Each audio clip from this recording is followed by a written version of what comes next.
Good morning friends, कैसे हैं आप लोग। मैं सनउल्लाह खान आपके अपने यूट्यूब चैनल पटलिया अकेडमी में हार्दिक स्वागत करता हूँ। उम्मीद करता हूँ, आशा करता हूँ आप सभी ज़्यादा से ज़्यादा वीडियो को वॉच कर रहे होंगे, लाइक कर रहे होंगे और शेयर भी कर रहे होंगे और साथ ही साथ चैनल को सब्सक्राइब भी कर रहे होंगे। चलिए, हमारी बात चल रही थी शब्दों के भेद पर। शब्दों के भेद पे हमने क्या क्या पढ़ चुके हैं उसे एक बार फिर से देख लेते हैं। सबसे पहले हमने डिस्कस किया था शब्दों के भेद। शब्द डिस्कस किए थे, शब्द किसे कहते हैं। भाषा की सबसे लघुत्तम सार्थक इकाई शब्द कहलाती है। और उसके बाद हमने देखा शब्दों के भेद को दो भागों में डिवीजन था। प्रयोग के आधार पर हमने देखा शब्दों के भेद को दो भागों में बांटा गया है, विकारी और अविकारी। फिर हमने देखा शब्दों के भेदों को व्याकरण की दृष्टि से 8 भागों में बांटा गया है, संज्ञा, सर्वनाम, विशेषण, क्रिया। उसके बाद हमने देखा क्रिया विशेषण, संबंध बोधक, समुच्चय बोधक और विस्मयादि बोधक। ये 8 तरीके हमने आपको व्याकरण की दृष्टि के बताए। उसके बाद हमने आपको बताया संज्ञा क्या होती है, संज्ञा को डिफाइन किया, संज्ञा के बारे में बताया, संज्ञा का विभाजन कैसा है।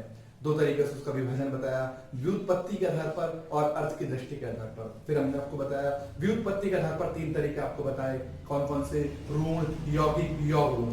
फिर हमने आपको बताया अर्थ की दृष्टि से हमने 5 पार्ट बताए, व्यक्तिवाचक, जातिवाचक, भाववाचक, द्रव्यवाचक और समूहवाचक। इस तरीके से हमने चर्चा की। उसके बाद हम सर्वनाम पर आ गए। सर्वनाम किसे कहते हैं ये हमने डिस्कस किया था। ऐसे शब्द जो संज्ञा की जगह प्रयुक्त होते हैं, जो संज्ञा को रिप्लेस करते हैं, ऐसे शब्द जो संज्ञा के स्थान पर प्रयुक्त होते हैं उन्हें सर्वनाम कहा जाता है।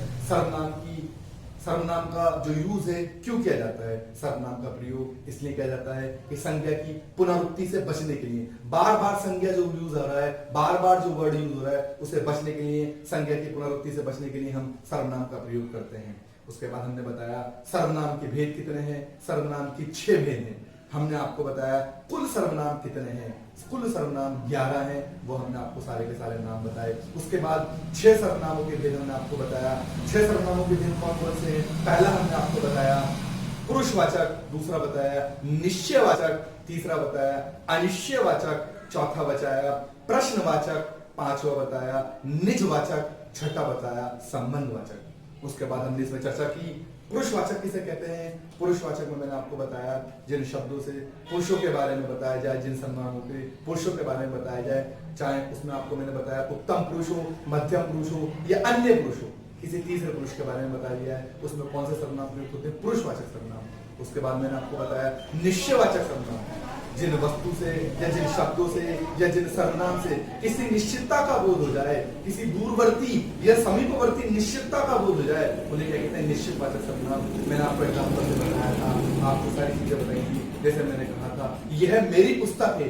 पुस्तक किसकी है, यह मेरी पुस्तक है। जैसे मैंने आपको बताया था यह मेरी पुस्तक है।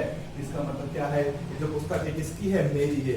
यह इंडिकेट कर रहा है, तो यह जो है सर्वनाम किसमें यूज हो रहा है, आपका निश्चयवाचक सर्वनाम में। और फिर उसके बाद मैंने आपको बताया अनिश्चयवाचक क्या होता है, जिसमें निश्चितता का बोध ना हो, कोई कुछ इस तरीके के शब्द आ जाएं, कुछ पानी में गिर गया है, इसका मतलब क्या है, कुछ ना कुछ निश्चित नहीं है।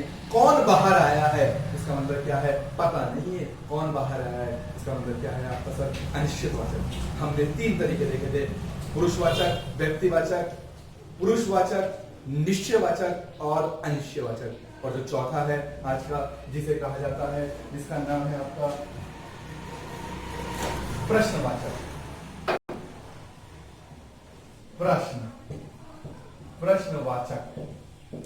प्रश्नवाचक सर्वनाम। प्रश्नवाचक, देखिए प्रश्नवाचक सर्वनाम किसे कहते हैं, जिन सर्वनामों के द्वारा प्रश्न किया जाता है या प्रश्न का बोध होता है उन्हें क्या कहा जाता है, प्रश्नवाचक। सिंपल सा, बहुत साधारण सा। आपको जहां पर भी प्रश्नवाचक, प्रश्न चिन्ह लग जाए, क्वेश्चन मार्क जहां पर आपको मिल जाए, जिन व्याकरण में, जिस वाक्य में आपको प्रश्नवाचक चिन्ह मिल जाए सर्वनाम के साथ, समझ लीजिए कौन सा है आपको, प्रश्नवाचक सर्वनाम। एग्जाम्पल के तौर पे जैसे मैंने कहा कौन पढ़ रहा है, मैंने कहा कौन पढ़ रहा है। देखिए पढ़ रहा है और प्रश्नवाचक लग गया, कौन पढ़ रहा है, इसका मतलब क्या है, इसका मतलब क्या है आपका प्रश्नवाचक। मैंने कहा रमेश रमेश, मैंने कहा रमेश क्या खाता है, रमेश क्या खाता है, इसका मतलब क्या है, प्रश्नवाचक। क्या के साथ आपका क्या लग गया, प्रश्नवाचक लग गया। इसका मतलब क्या है, आपका प्रश्नवाचक सर्वनाम, प्रश्नवाचक सर्वनाम। इस तरीके के सवाल आपसे पूछता है आयोग, 1 नंबर में दे देता है, आपसे कह देता बताइए सर्वनाम का कौन सा पार्ट है। इस प्रश्नवाचक सर्वनाम के बाद अगला जो सर्वनाम का भेद आता है उसे कहा जाता है निजवाचक। कौन सा कहा जाता है, अगला जो भेद है इसे कहा जाता है आपका निजवाचक, निजवाचक सर्वनाम, निजवाचक सर्वनाम, निजवाचक सर्वनाम।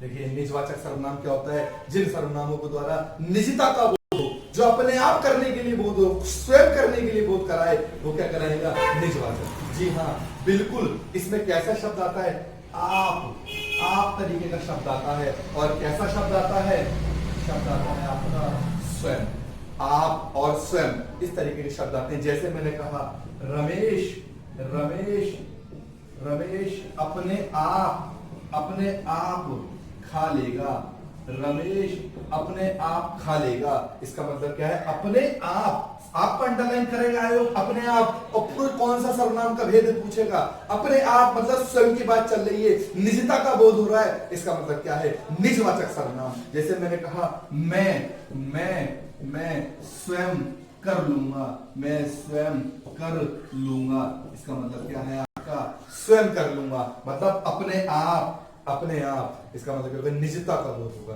देखिए आप पुरुषवाचक में भी आता है, लेकिन आपको ध्यान देना है यहाँ पर आपका संदर्भ क्या है, अपने आप, ना कि आपका उत्तम पुरुष से, सॉरी आपका मध्यम पुरुष से नहीं है। जैसे मैं कहता हूं मध्यम पुरुष, आप, तुम, ये क्या है, मध्यम पुरुष है। तो यहाँ पे आप मध्यम पुरुष के संदर्भ में नहीं है, निजता के संदर्भ में, अपने आप से करने के संबंध में। आपको कंफ्यूज नहीं होना है, कभी आप सोचे आप आ गया और लगा दे एकदम खट से मध्यम पुरुष, नहीं जी, गलत हो जाएंगे सर आप वहां पर, मैडम बिल्कुल गलत हो जाएंगे आप, अगर आप सोचने लगी कि ये आप जो है मध्यम पुरुष नहीं। यहाँ पर आपका संदर्भ से निजता से है। देखिए अब देखिए, आप देखिए मैं कौन हूं, उत्तम पुरुष हूं, और फिर क्या कह रहा है, स्वयं कर लूंगा, या मैं अपने आप कर लूंगा। मान के चलिए मैं लिख दूं, सकी जगह मैंने लिख दिया मैं अपने आप कर लूंगा। इसका मतलब क्या है, इसका मतलब क्या है, अपने आप। कौन सा कह रहा है, निजवाचक सर्वनाम।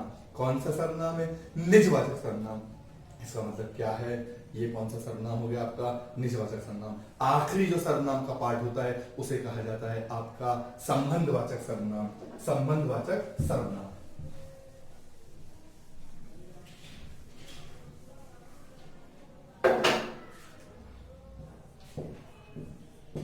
संबंधवाचक सर्वनाम, संबंधवाचक सर्वनाम।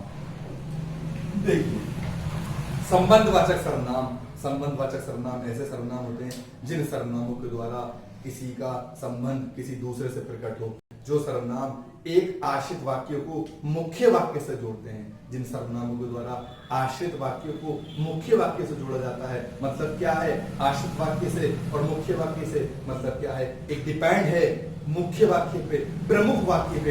एक वाक्य में 2 वाक्य होते हैं, एक उपवाक्य होता है, और वो क्या होता है, पहले वाले वाक्य पे क्या होता है आपका, डिपेंड होता है। जैसे मैंने आपको कहा इसमें किस तरीके के शब्द मिलेंगे, जो, सो, इस तरीके का आपको शब्द मिलेंगे। कैसे शब्द मिलेंगे, जो, सो, इस तरीके के आपको शब्द मिलेंगे। जैसे मैंने कहा जो,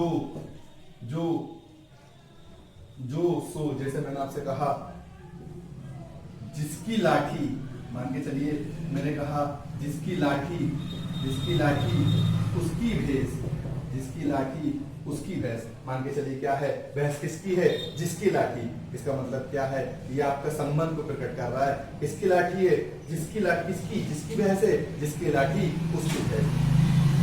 जो करेगा वह पाएगा। मान के चलिए मैंने कहा जो करेगा